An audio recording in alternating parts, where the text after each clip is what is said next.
En la década de los 50, los contactados hablaban de seres venidos de planetas de nuestro sistema solar. Actualmente parece que esto no sería posible, pero ¿y si realmente no conociéramos toda la verdad? George Adamski posiblemente sea el contactado más célebre de todo el siglo XX. Era un hombre que desde muy pequeñito había tenido muchas inquietudes por observar el universo. De hecho, tenía dos pequeños telescopios a los que había acoplado dos máquinas fotográficas. Llevado por esta curiosidad, se fue a Desert Center y una noche, en noviembre del 52, pues observó cómo las estrellas del cielo quedaban totalmente tapadas por una esfera gigantesca que surgía en las alturas. A partir de ese primer encuentro, él desarrolla una misteriosa capacidad, y es la de escuchar la voz de sus contactadores. Y en una de esas comunicaciones, él siente la necesidad de dirigirse a 16 kilómetros del desierto central, donde, en compañía de unos amigos, tendrá un encuentro con un ser de unos 2 metros de altura, con melena rubia, que tiene un mensaje para él y para la humanidad. Un ser supuestamente extraterrestre al que llamó Orton, así decía llamarse, y que procedía del planeta Venus. Le dijo, bueno, pues que la escalada bélica que se estaba produciendo en aquel año de 1952, con diferentes pruebas nucleares, podía afectar al futuro de la Tierra y que su misión no era ni más ni menos que dar a conocer este mensaje. Cuidado con las guerras, cuidado con las armas nucleares, porque pueden destruir no solo vuestro mundo, sino afectar al mundo del que provenimos. De modo que es un mensaje verdaderamente inquietante, pero que hay que entender dentro del contexto de Guerra Fría que se estaba viviendo en aquel entonces. A partir de ahí se produjeron muchos más contactos y, de hecho, un mes más tarde, Adamski aseguró haber montado en esa nave extraterrestre y haber viajado a la Luna, donde había una comunidad de extraterrestres, como una especie de colonización previa, que vivían en una especie de cúpulas. Y a partir de ahí, Adamski empezó a obtener una serie de fotografías en las que aparecían esos objetos volantes no identificados, que posiblemente hoy día sean las más clásicas de la ufología. Es igualmente significativo el incidente protagonizado por Daniel Fry, un ingeniero en propulsión de misiles y aeronaves que trabajaba en White Sands, en los Estados Unidos. El día 4 de julio de 1950 salía para ver los fuegos artificiales del Día de la Independencia cuando le llamó la atención una luz en el firmamento, una luz que en pocos instantes aterrizaría muy cerca de donde él se encontraba. Quedó verdaderamente fascinado. Aquel objeto no emitía ningún tipo de ruido y no habían turbinas que pudiera reconocer. Y fue ahí donde empezó a recibir una serie de mensajes telepáticos, mensajes que le decían que se metiera aún más en el desierto porque un extraterrestre que decía llamarse Alan le estaba aguardando. De hecho, en ese desierto pues encontró un objeto que había aterrizado y telepáticamente ese supuesto extraterrestre le dijo que no tocara el aparato. Cuando Daniel Fry le dijo que por qué no salía, que por qué no podía verle, pues este tal Alan le dijo que no estaba todavía acostumbrado al ambiente, a la atmósfera de la Tierra. Se abrió una compuerta y Daniel Fry entró en su interior. Lo que encontró a continuación es una estancia con 4 asientos y no había nadie en el interior, pero la voz persistía, una voz que le decía que iba a viajar fuera de la Tierra. Y desde allí empezó a distinguir tanto las luces de Cincinnati y posteriormente las de Nueva York. Sería el primer hombre que determinaría que es posible viajar a bordo de objetos volantes no identificados. Cuando Daniel Fry preguntó al supuesto extraterrestre que de dónde procedían, este le contestó que eran seres humanos que habían viajado a otro planeta. Se volvieron personajes carismáticos, hasta tal punto que consiguieron hacer proyectos e hicieron proselitismo con sus propios experimentos y digamos que formalizaron modelos, yo diría neorreligiosos, que se fueron adecuando a la decadencia simultánea de las grandes religiones que ya tenían controlado el comportamiento de las masas en Occidente. ¿Es toda una invención, un trastorno psicótico del presunto contactado, o hay algo de cierto en todos estos casos? Cuando yo hablo de la verdad, la tomo como algo real. Acepto su realidad. No lo pongo en duda, porque objetivamente para esa persona es simplemente la realidad. Después, al conectar con nuestro entendimiento de un mundo que es real, Puedo simplemente decir, parecía real, pero entiendo que otras personas pueden tener otro punto de vista. Es importante para la persona que me necesita como psiquiatra darle a entender que yo creo su verdad y que también para mí es real. Hay casos clínicos en que el individuo objeto de ese contacto tiene una cordura absoluta y sin embargo tiene mensajes que son coherentes, incluso anticipándose al futuro.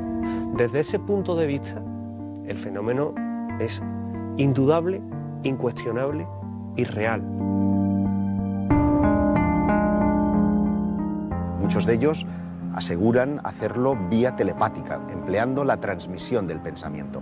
Pero otros sistemas que se han utilizado para establecer contactos previa cita con las inteligencias que tripulan los ovnis son la escritura automática y fundamentalmente la Ouija. El contactismo se sirvió de otros métodos más cercanos al espiritismo del siglo XIX, pero que ya en los años 50 del siglo XX estaban más asociados, más ligados al contacto ufológico. El espiritismo no dejaba de ser una religión y un culto, unos mensajes que transmitían las personas que habían fallecido y que se ponían en contacto con quienes estaban vivos y tenían que dar esperanza, luz a la humanidad. Exactamente lo mismo que ocurrió a partir de mediados del siglo XX con los contactados. Hacían y decían exactamente lo mismo. Lo que ocurre que los espiritistas estaban en contacto con los espíritus de las personas fallecidas y los contactados estaban en comunicación con seres que venían de las estrellas. Algunos expertos alertan que tras sus aparentes experiencias gratificantes podría ocultarse un posible riesgo mental y físico para el contactado. ¿Su primer contacto puede ser un peligro? Puede. Tengo que decir que sí. Es un riesgo que depende de la personalidad de esa persona. Si esa persona no tiene una estructura interna fuerte, bien construida, con una gran capacidad crítica, puede desestructurarse y volverse inadecuado para la sociedad actual. No creo para nada en la existencia de ningún tipo de peligro. Hay algunos suicidios muy conocidos de personas que mantuvieron ese tipo de contactos y comunicaciones a través de la Ouija y de otros mecanismos, e incluso casos de individuos que se han convertido en algo parecido a líderes sectarios. El equilibrio en esas personas estaba antes, y lo que hace el contacto con lo que sea a través de esos mecanismos es lo que desequilibra ya totalmente la mente de esa persona. En 1974, un grupo de estudiantes de la Universidad Católica de Lima, después de recibir unos sorprendentes mensajes, deciden trasladarse a los arenales del Chilca, en el desierto peruano. Su intención es contactar con seres extraterrestres. Carlos y Sixto Paz habían mantenido una suerte de contacto psicográfico, es decir, la mano se les movía escribiendo garabatos y posteriormente nombres coherentes y comunicaciones coherentes que les advertían previa cita de un avistamiento ovni. El caso es que cuando llegan, efectivamente, se encuentran con ese objeto no identificado. Ellos aseguraban contactar con un extraterrestre llamado Oxal, que procedía de Ganímedes, que es el tercer satélite de Júpiter, con el que incluso llegaban a compartir viaje, porque había una serie de métodos, por ejemplo, los llamados Shendras, que eran una especie de ventanas a otra dimensión, a otra realidad, que ellos utilizaban en los arenales de Chilca para acceder a ese planeta habitado que era Ganímedes. Si le damos la vuelta a la palabra Rama, ¿qué dice? Amar. La misión Rama, dentro del mundo del contactismo, el fenómeno ovni, es puro, precisamente, mensaje de amor, de compañerismo. La noticia corre como la pólvora y un periodista español, Juan José Benítez, viajará hasta el Perú para conocer la aventura de estos hermanos, y a partir de ahí surge un libro llamado SOS a la Humanidad, que se distribuirá por todo el mundo y creando grupos Rama por todo el planeta. El propio Juan José Benítez es testigo de la aparición de esas naves gigantescas, naves o lo que fueran, pero lo cierto es que algo apareció en los arenales de Chilca. Los colectivos Rama de todo el mundo se reunían a hacer meditación, a lo largo de las cuales, recitando el mantra Rama es amar, solían muchas veces obtener mensajes de tipo psicográfico. Es como si desde aquellos lejanos planetas cogieran la mano de los contactados peruanos y les hicieran escribir esos mensajes que eran muy similares a los que cualquier otra religión puede transmitir, con la particularidad de que en esos mensajes los seres de otros mundos decían que iban a dar pruebas de su existencia y en no pocas ocasiones los citaban a tal hora, en tal sitio, y apareceremos, les decían. Los escépticos suelen decir a menudo que esos guías extraterrestres con los que dicen contactar estas personas no están más que en la imaginación de cada uno de ellos. Pero, ¿cómo explicamos entonces los avistamientos previa cita? Cuando uno es capaz de determinar el lugar y el momento exacto en el que van a aparecer de nuevo esos ovnis. Hay muchos contactados, de hecho en España tenemos algunos con nombres y apellidos que invitan a quien quiera a que acudan determinados días del mes, a que vayan con ellos, porque en los cielos se ven, y se ven cosas muy extrañas. No sé si asociadas al fenómeno extraterrestre, pero lo que sí es cierto es que son lo suficientemente extrañas como para que no tengan explicación. Esos sucesos ocurrían y en alguna ocasión se llegaron a fotografiar esos artefactos en el desierto de Chilca y en otros lugares en Perú, en donde les habían comentado y les habían dicho esos seres a través de la escritura automática que iban a aparecer. No sabemos si estaban en contacto con extraterrestres o no, pero sí sabemos que esas experiencias, por la cantidad de testimonios que hay, esos avistamientos sí eran completamente reales. Misión Rama es posiblemente el fenómeno contactil, socialmente hablando y posiblemente misteriosamente hablando, más importante del siglo XX.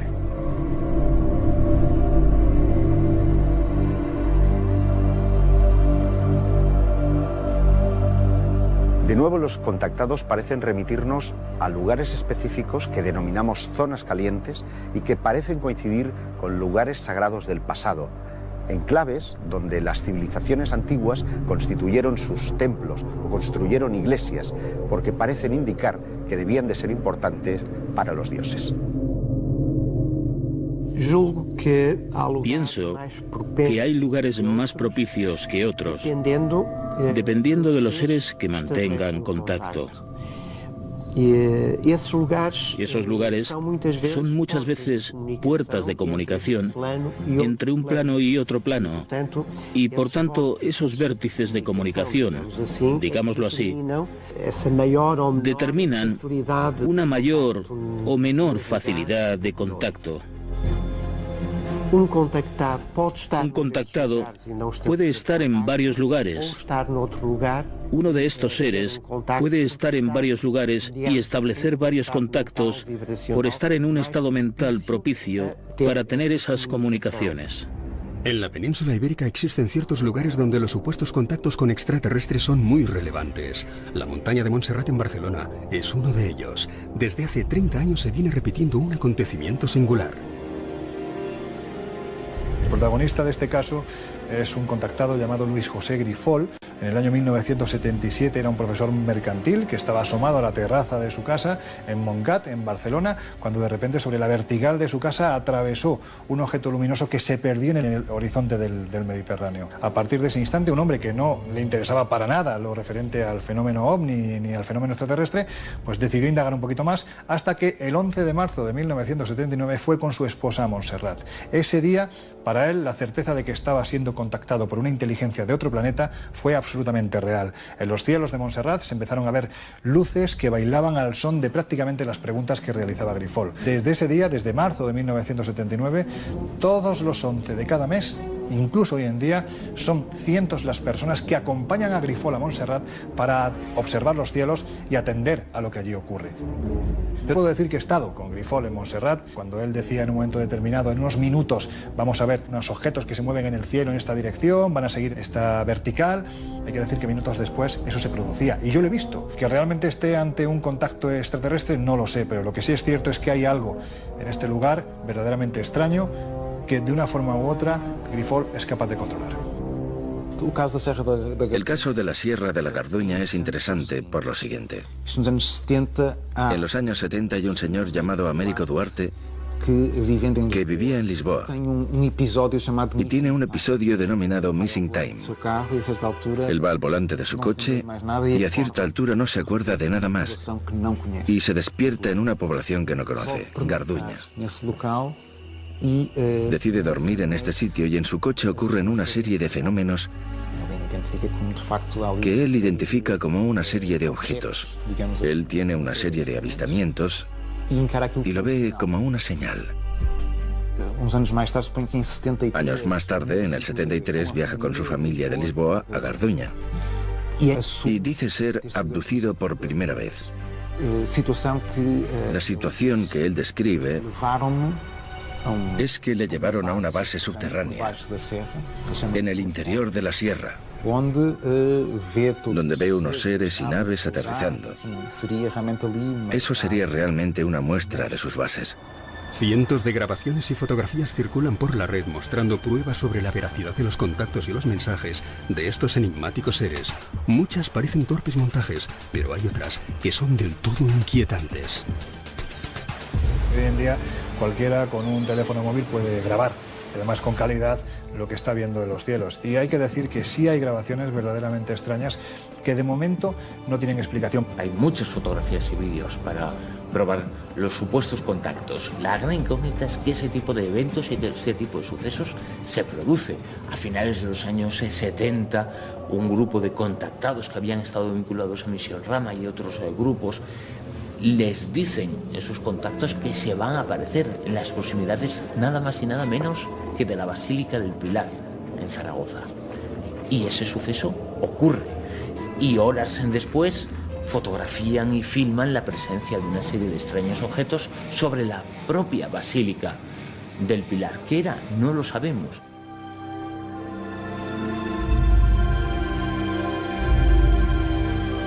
El suizo Billy Meier posiblemente haya pasado a la historia del contactismo por ser una de las personas que más volumen fotográfico, más pruebas incluso físicas procedente de estas supuestas naves extraterrestres que además vendrían de las Pléyades, del sistema de las Pléyades. De hecho, él califica a esos extraterrestres como los Pleyarén. Posiblemente las fotografías de los objetos volantes no identificados que toma en Suiza, en unos parajes bellísimos, son las mejores que jamás se han podido mostrar. Son reales. Con el paso del tiempo, la mayor parte de estudiosos y de investigadores han encontrado pequeñas pruebas e indicios para sospechar que lo que contaba este personaje era un fraude. Siguen existiendo algunas dudas y personas que defienden la autenticidad del caso de Edward Meier. Lo importante es que a nivel cultural y a nivel sociológico tuvo una influencia enorme y sus imágenes son un auténtico icono. Muchos creen que el proceder de aquellos que dicen haber contactado con entidades de otros mundos es idéntico al de los antiguos profetas y que el objetivo de sus ocultos mentores sería el moldear las creencias de las personas de su entorno. Hoy en día se considera claramente que lleva el mismo punto del misticismo de otras épocas. Es decir, las personas llegan a la conclusión de que ellos han sido elegidos. Antiguamente eran los dioses, luego posteriormente el dios católico o el dios correspondiente, pero lo que sí hoy está claro es que estas personas viven de alguna manera su propia relación con entidades supuestamente extraterrestres como una elección de ellos hacia la persona y por lo tanto van a ser alguien con una capacidad especial y son los elegidos que tienen que dar muchas veces un mensaje. Si los profetas del pasado equivalen a los modernos contactados, se diría que hay un plan sistemático para modelar las creencias de la población, para crear religiones y filosofías que adoren a esos dioses que hoy denominamos extraterrestres. Yo creo que no cabe duda ninguna de que el fenómeno extraterrestre y especialmente el fenómeno contacto está modelando absolutamente las creencias de los lugares donde supuestamente se manifiestan. Estamos hablando de una nueva religión, ¿no?, creada al albor precisamente de este tipo de avistamientos. Uno de los claros ejemplos es el de Eugenio Siracusa, ¿no? Él aseguraba que estos extraterrestres, Astar, Serán e Itacar, pues eran una especie de figuras milenarias que habitaban en otro planeta y que de hecho habían acompañado, por ejemplo, a Jesucristo el día de la crucifixión. Es decir, estamos hablando de que se modelan las creencias y no solo eso, se mezclan y se adaptan a las religiones ya existentes. En mi opinión, el fenómeno ovni no se basa en un sistema de creencias, ya que existen numerosas pruebas a lo largo de la historia que demuestran un contacto extraterrestre o interdimensional. Seres muy evolucionados, muy inteligentes, que saben lo que están haciendo, es decir, que tendrían cierta experiencia a la hora de contactar ya con razas, con el desarrollo evolutivo que tenemos los seres humanos, y que estarían controlando un proceso con unas pautas, con unos tiempos perfectamente definidos.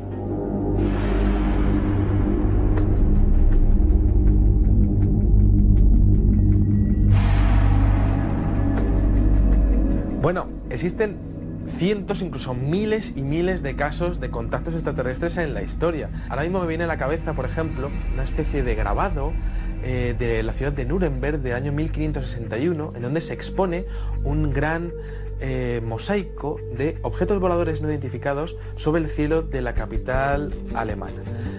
Más interesante, por ejemplo, es el hecho de poder ver cómo también hay pinturas rupestres, por ejemplo, en los Wandjina de las cuevas de Kimberley, o incluso las cuevas famosas de Tassili, en donde aparecen perfectamente definidos seres muy similares, además, a los que aparecen protagonizando las abducciones en el siglo XX y también aquí a principios del siglo XXI. Esta característica de los contactos puede en efecto tener que ver con las religiones, pero también puede ser vista como una nueva religión desde varias perspectivas. O sea, podría haber habido contactos en el pasado que llevasen a personas a interpretar a esas entidades como maestros y por tanto recibieron sus enseñanzas o percibieron que fueron creados por ellos. Y esto originó las distintas religiones. Todo esto tiene una base común, es verdad. Hay un Dios creador. Nosotros fuimos creados por alguien. Y también es verdad que pueda ser la parte filosófica de una nueva religión y aportar una nueva sabiduría y una nueva conciencia. Diferentes objetos voladores no identificados, muy similares a los que se ven a día de hoy en los cielos de las ciudades de nuestro planeta, pues ya aparecen en el siglo XVI. Pero si nos remontamos, por ejemplo, a la antigua Sumeria, vemos continuamente dioses que están bajando, que están interaccionando con los seres humanos, y son dioses que tienen una tecnología, que pueden hacer grandes hazañas en el campo científico. No estamos hablando de algo relacionado con la espiritualidad, para nada. Esos seres son físicos y las hazañas que están mostrando toda la mitología de los sumerios son reales. Una de las constantes del mensaje de los contactados es su trasfondo mesiánico.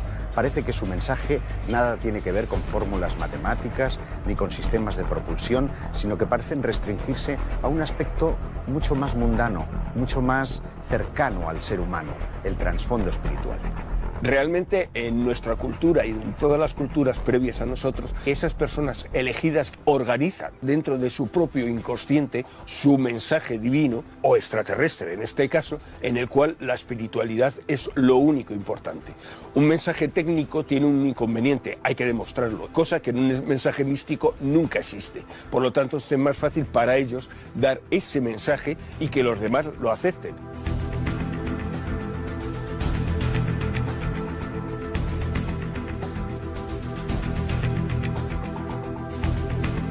Un contactado es una persona que va a sufrir un fenómeno psicológico muy importante en su vida y por lo tanto va a tener una respuesta como cualquier problema psicológico que pueda afectar su manera o su visión de la vida como la tenga en ese momento.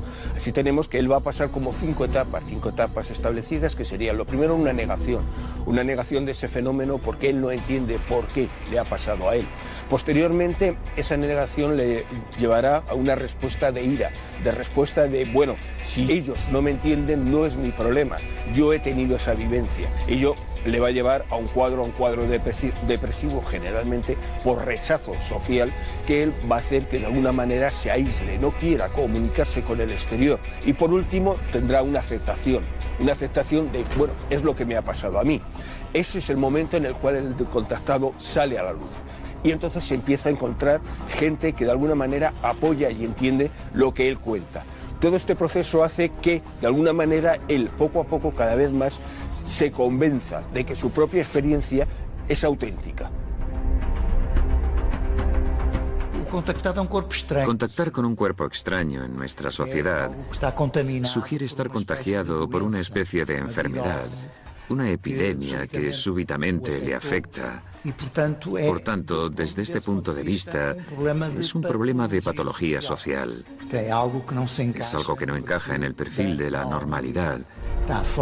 Está fuera de la norma. Está en contra, digamos, de lo dispuesto por los valores establecidos por nosotros.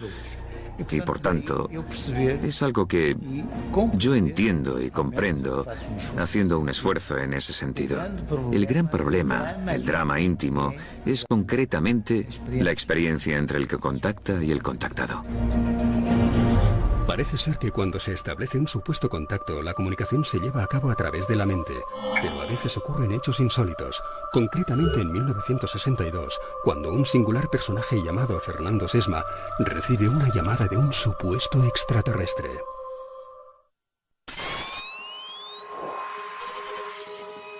La llamada que recibe Fernando Sesma en un céntrico café madrileño origina el misterioso caso de Humo. Este controvertido asunto afectó a cientos de personas que estaban convencidas de mantener correspondencia con una inteligencia extraterrestre.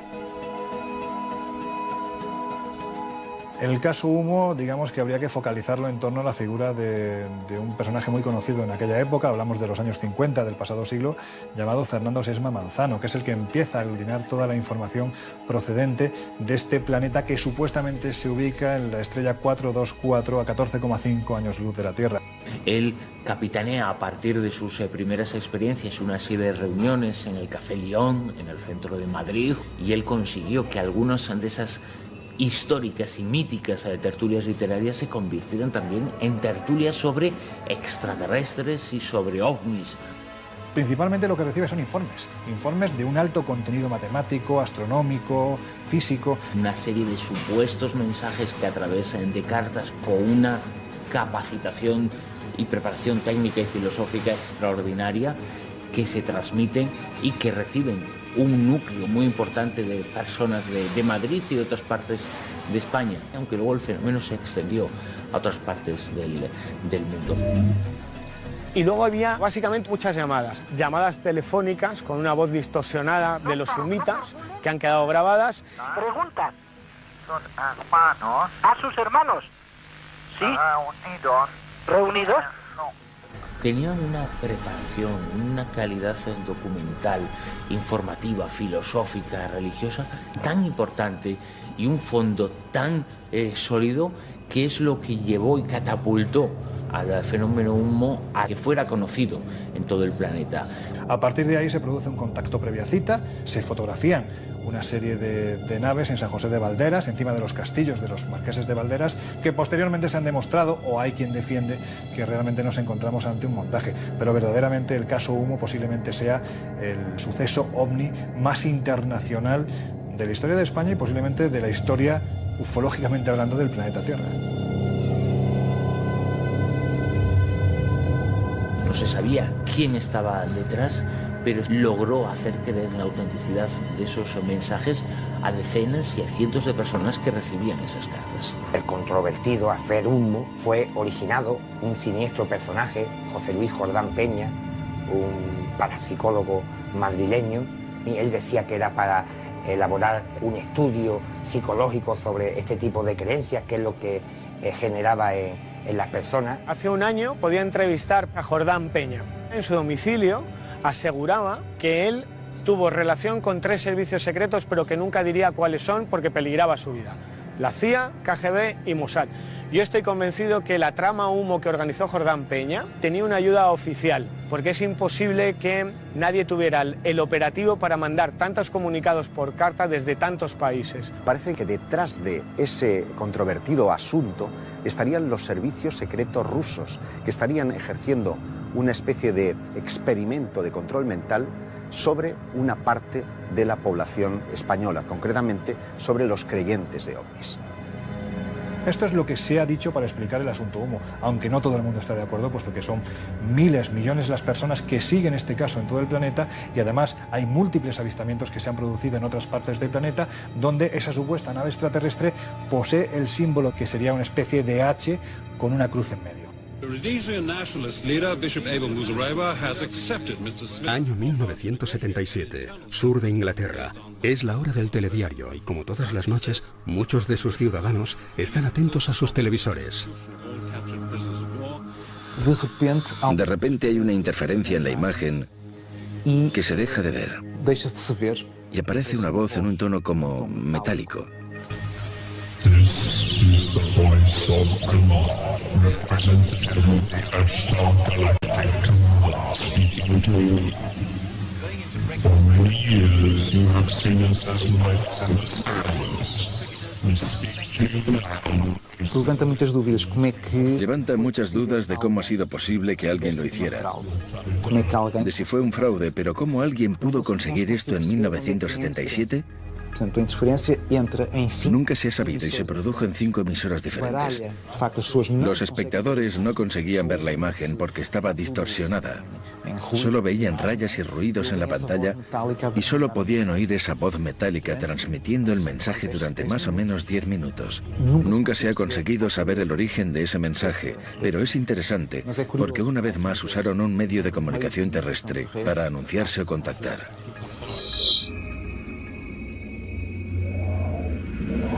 El 17 de agosto de 1985, millones de personas pudieron observar las evoluciones de un ovni sobre los cielos de Santiago de Chile. La televisión nacional retransmitió en directo la presencia de ese objeto. Los astrónomos del cerro chileno tuvieron oportunidad incluso de acercar sus aparatos de observación para precisar que se trataba de un platillo volante con una especie de antena que zigzagueaba en su parte trasera.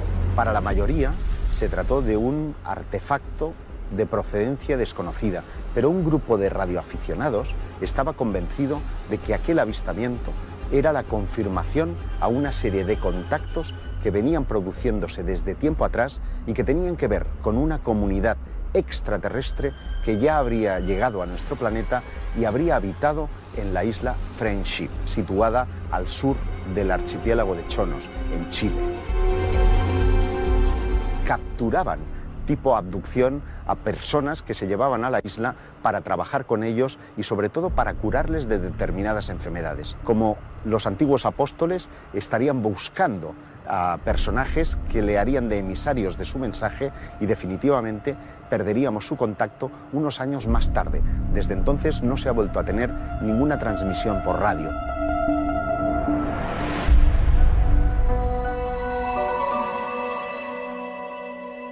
Los gobiernos tienen un contacto con supuestas inteligencias extraterrestres. ¿Y por qué no? La realidad siempre supera la ficción. Yo te puedo contestar lo que me contestaba el teniente Felipe Carrasco en la base aérea de Morón de la Frontera. Él, el 25 de diciembre de 1980, junto a 15 soldados más, ven sobrevolar un objeto con forma de Zeppelin por la base aérea de Morón. La pregunta no es si ya tienen un contacto, la pregunta es qué pueden decir los gobiernos cuando hay artefactos que rompen cualquier tipo de ley aeronáutica, que tienen la capacidad de manejar el tiempo, el espacio. ¿Qué dices que son? ¿Cómo justificas? Há un caso de Dr. Frank Stranger. Tenemos el caso del Dr. Frank Stranger. Él habla del episodio Stranger en el Pentágono, donde habría un infiltrado con conocimientos. Quizá no fuese realmente un infiltrado, pero sería una entidad extraña que estaría en el Pentágono. Esto estaría relacionado con lo dicho por Bob Dean, que habla de 4 especies, en las que 2 de ellas serían semejantes a nosotros y que serían fácilmente distinguibles por la calle, lo que plantearía cuestiones de seguridad. Incluso en las dependencias militares tendrían miedo de que hubiese infiltraciones, porque podría haber incluso especies dentro de la Casa Blanca sin saberlo. Pero este habla específicamente de un venusiano que digamos sería ya como una especie de intermediario del gobierno americano. Hay 2 vertientes de la teoría de la conspiración que afectan al mundo de los contactados. De un lado, en la génesis de todo esto, en el caso Adamski, el FBI habría utilizado a este contactado para sonsacar secretos de Estado durante una gira que George Adamski hace por Europa. Pero hay otra no menos inquietante, y es el hecho de que el complot venga de manos extraterrestres. Hay quien sostiene que presidentes como Truman o Eisenhower han mantenido ya un contacto abierto con estas inteligencias a raíz del incidente Roswell en 1947 y que incluso habrían pactado el intercambio de tecnología alienígena por una serie de abducciones humanas. En el año 1994, bajo el proyecto Delfos, un grupo de expertos se reunieron para tratar, entre otros asuntos, el mundo de los contactados. Llegaron a la conclusión que todos estos tipos de contactos, incluidas las apariciones marianas, se deberían a una inteligencia no humana que estaría manipulando nuestras mentes. Para comprobarlo, pusimos en marcha una serie de procedimientos, experimentaciones Ouija, de psicografías, de experimentos de tipo telepático, que tuvieron un resultado verdaderamente estremecedor, porque recién empezábamos las experiencias, varios de los miembros resultaron muertos por causas, digamos, naturales, pero sin conocimiento previo, con lo cual a todos nos sobrecogió y el proyecto quedó absolutamente abandonado. La propia ciencia ya está diciendo que, cuidado señores, vamos a intentar crear unos protocolos de actuación ante la posibilidad de un contacto, porque ellos, siguiendo las tesis darwinistas, si la evolución en este sentido es la misma que ha llevado el ser humano en sus sucesivas colonizaciones, desde luego, ante una civilización inferior que puede ser la nuestra, lo que puede hacer una civilización superior como puede ser un extraterrestre, posiblemente no sea bueno para la humanidad. Y es que una de las conclusiones a las que llegamos los firmantes del manifiesto de Delfos es que podía resultar sumamente peligroso jugar con todas las cosas del oculto, porque la energía que puede devenir de cualquier contacto de esta naturaleza tiene un claro efecto subyugador sobre la psicología humana y, por otro lado, puede llegar a fascinarnos tanto y puede destruir nuestra propia personalidad. Desde los años 70, los responsables del SETI, un proyecto de la NASA para la búsqueda de inteligencia extraterrestre, escudriña el universo con sus radiotelescopios. La información oficial es que hasta ahora no se ha detectado ninguna comunicación inteligente. Evidentemente, si los investigadores del SETI hubiesen recibido algún tipo de señal por parte de un pueblo inteligente que estuviese intentando contactar con la Tierra, lo normal sería pasar numerosos filtros de seguridad. Yo pienso que no se llegaría a desclasificar ningún tipo de información relacionada con una comunicación así, ya que cambiaría totalmente tanto el paradigma científico como la economía y la sociedad de los seres humanos. Estaríamos hablando de un caos tanto económico como moral y religioso.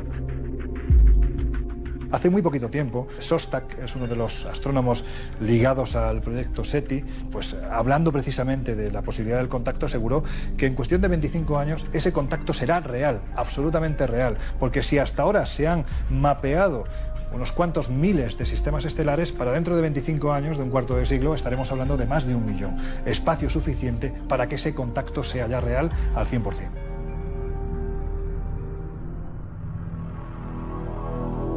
Puede parecer una contradicción.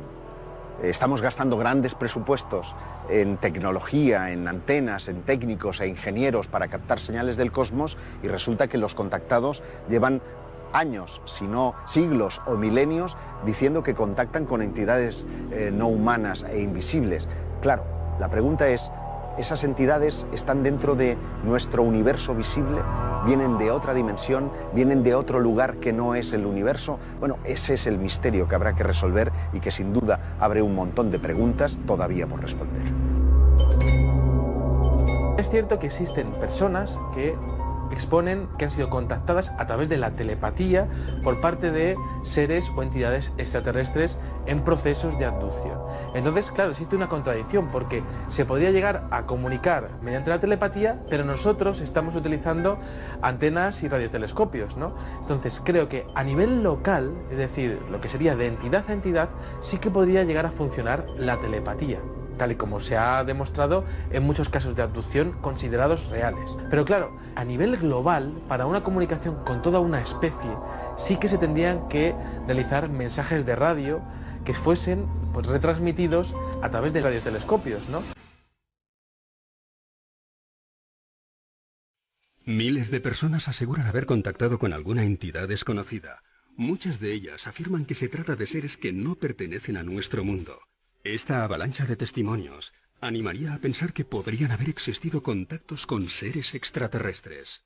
Con los datos que disponemos hoy en día, sí podemos afirmar que determinados contactados han tenido contacto con algo extraño, con unas inteligencias del tipo que sean, que parecen manejarse a su antojo y que en ocasiones corresponden a las peticiones que hacen estos contactados. Las personas que lo afirmaban no estaban mintiendo y sí podían mostrar, en algunos casos, pruebas de que lo que decían por lo menos era cierto. ¿Estaban detrás o no seres de otros mundos? No lo sabemos, pero no mentían.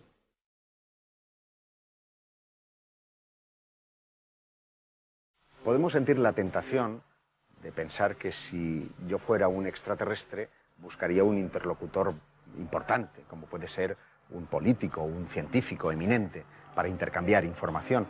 Pero sin embargo, los protagonistas de los incidentes de contacto son más bien personas sencillas, personas normales. Para nosotros, con nuestras consideraciones, son personas simples, sin gran cultura, pero deben tener algo, alguna característica que se nos escapa, puesto que son consideradas muy importantes por estas entidades que los escogen. Por eso son elegidas, por algunas características que nosotros no sabemos apreciar y que no coinciden con el criterio que nosotros aplicamos en nuestra sociedad actual. Tal vez la respuesta resida en la evolución del propio contactado, porque se vuelven en personas notables después de esos acontecimientos, personas que en su entorno son capaces de influir de una forma importante. A lo mejor el plan es crear esa quinta columna, crear un ejército de personas con una conciencia distinta que prepare la llegada de los dioses de la antigüedad.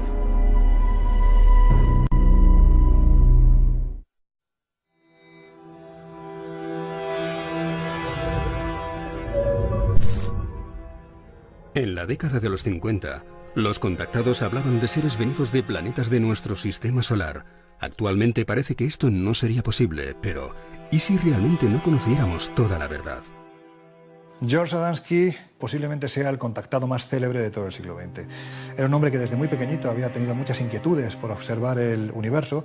De hecho, tenía dos pequeños telescopios a los que había acoplado dos máquinas fotográficas. Llevado por esta curiosidad, se fue a Desert Center y una noche, en noviembre del 52, pues observó cómo las estrellas del cielo quedaban totalmente tapadas por una esfera gigantesca que surgía en las alturas. A partir de ese primer encuentro, él desarrolla una misteriosa capacidad, y es la de escuchar la voz de sus contactadores. Y en una de esas comunicaciones, él siente la necesidad de dirigirse a 16 kilómetros del desierto central, donde, en compañía de unos amigos, tendrá un encuentro con un ser de unos 2 metros de altura, con melena rubia, que tiene un mensaje para él y para la humanidad. Un ser supuestamente extraterrestre al que llamó Orton, así decía llamarse, y que procedía del planeta Venus. Le dijo, bueno, pues que la escala donde él se encontraba quedó verdaderamente fascinado. Aquel objeto no emitía ningún tipo de ruido y no habían turbinas que pudiera reconocer. Y fue ahí donde empezó a recibir una serie de mensajes telepáticos, mensajes que le decían que se metiera aún más en el desierto porque un extraterrestre que decía llamarse Alan le estaba aguardando. De hecho, en ese desierto pues encontró un objeto que había aterrizado y telepáticamente ese supuesto extraterrestre le dijo que no tocara el aparato. Cuando Daniel Fry le dijo que por qué no salía, que por qué no podía verle, pues este tal Alan le dijo que no estaba todavía acostumbrado al ambiente, a la atmósfera de la Tierra. Se abrió una compuerta y Daniel Fry entró en su interior. Lo que encontró a continuación es una estancia con 4 asientos y no había nadie en el interior, pero la voz persistía, una voz que le decía que iba a viajar fuera de la Tierra. Y desde allí empezó a distinguir tanto las luces de Cincinnati y posteriormente las de Nueva York. Sería el primer hombre que determinaría que es posible viajar a bordo de objetos volantes no identificados. Cuando Daniel Fry preguntó al supuesto extraterrestre que de dónde procedían, este le contestó que eran seres humanos que habían viajado a otro planeta.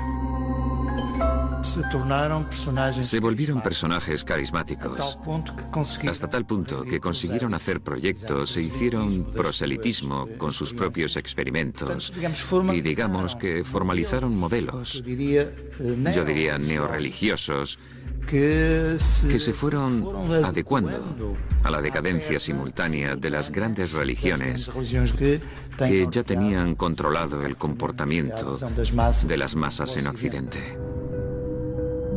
¿Es toda una invención, un trastorno psicótico del presunto contactado, o hay algo de cierto en todos estos casos? Cuando yo hablo de la verdad, la tomo como algo real. Acepto su realidad. No lo pongo en duda. Porque objetivamente, para esa persona es simplemente la realidad.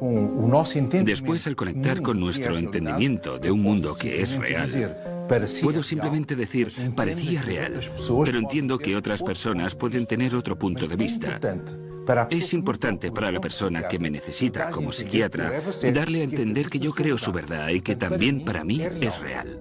Hay casos clínicos en que el individuo objeto de ese contacto tiene una cordura absoluta y sin embargo tiene mensajes que son coherentes, incluso anticipándose al futuro. Desde ese punto de vista, el fenómeno es indudable, incuestionable y real. Muchos de ellos aseguran hacerlo vía telepática, empleando la transmisión del pensamiento. Pero otros sistemas que se han utilizado para establecer contactos previa cita con las inteligencias que tripulan los ovnis son la escritura automática y fundamentalmente la Ouija. El contactismo se sirvió de otros métodos más cercanos al espiritismo del siglo XIX, pero que ya en los años 50 del siglo XX estaban más asociados, más ligados al contacto ufológico. El espiritismo no dejaba de ser una religión y un culto, unos mensajes que transmitían las personas que habían fallecido y que se ponían en contacto con quienes estaban vivos y tenían que dar esperanza, luz a la humanidad. Exactamente lo mismo que ocurrió a partir de mediados del siglo XX con los contactados. Hacían y decían exactamente lo mismo. Lo que ocurre que los espiritistas estaban en contacto con los espíritus de las personas fallecidas y los contactados estaban en comunicación con seres que venían de las estrellas. Algunos expertos alertan que tras sus aparentes experiencias gratificantes podría ocultarse un posible riesgo mental y físico para el contactado. ¿Su primer contacto puede ser un peligro? Puede. La escalada bélica que se estaba produciendo en aquel año de 1952, con diferentes pruebas nucleares, podía afectar al futuro de la Tierra y que su misión no era ni más ni menos que dar a conocer este mensaje. Cuidado con las guerras, cuidado con las armas nucleares, porque pueden destruir no solo vuestro mundo, sino afectar al mundo del que provenimos. De modo que es un mensaje verdaderamente inquietante, pero que hay que entender dentro del contexto de Guerra Fría que se estaba viviendo en aquel entonces. A partir de ahí se produjeron muchos más contactos y de hecho un mes más tarde Adamski aseguró haber montado en esa nave extraterrestre y haber viajado a la Luna, donde había una comunidad de extraterrestres como una especie de colonización previa que vivían en una especie de cúpulas. A partir de ahí Adamski empezó a obtener una serie de fotografías en las que aparecían esos objetos volantes no identificados que posiblemente hoy día sean las más clásicas de la ufología.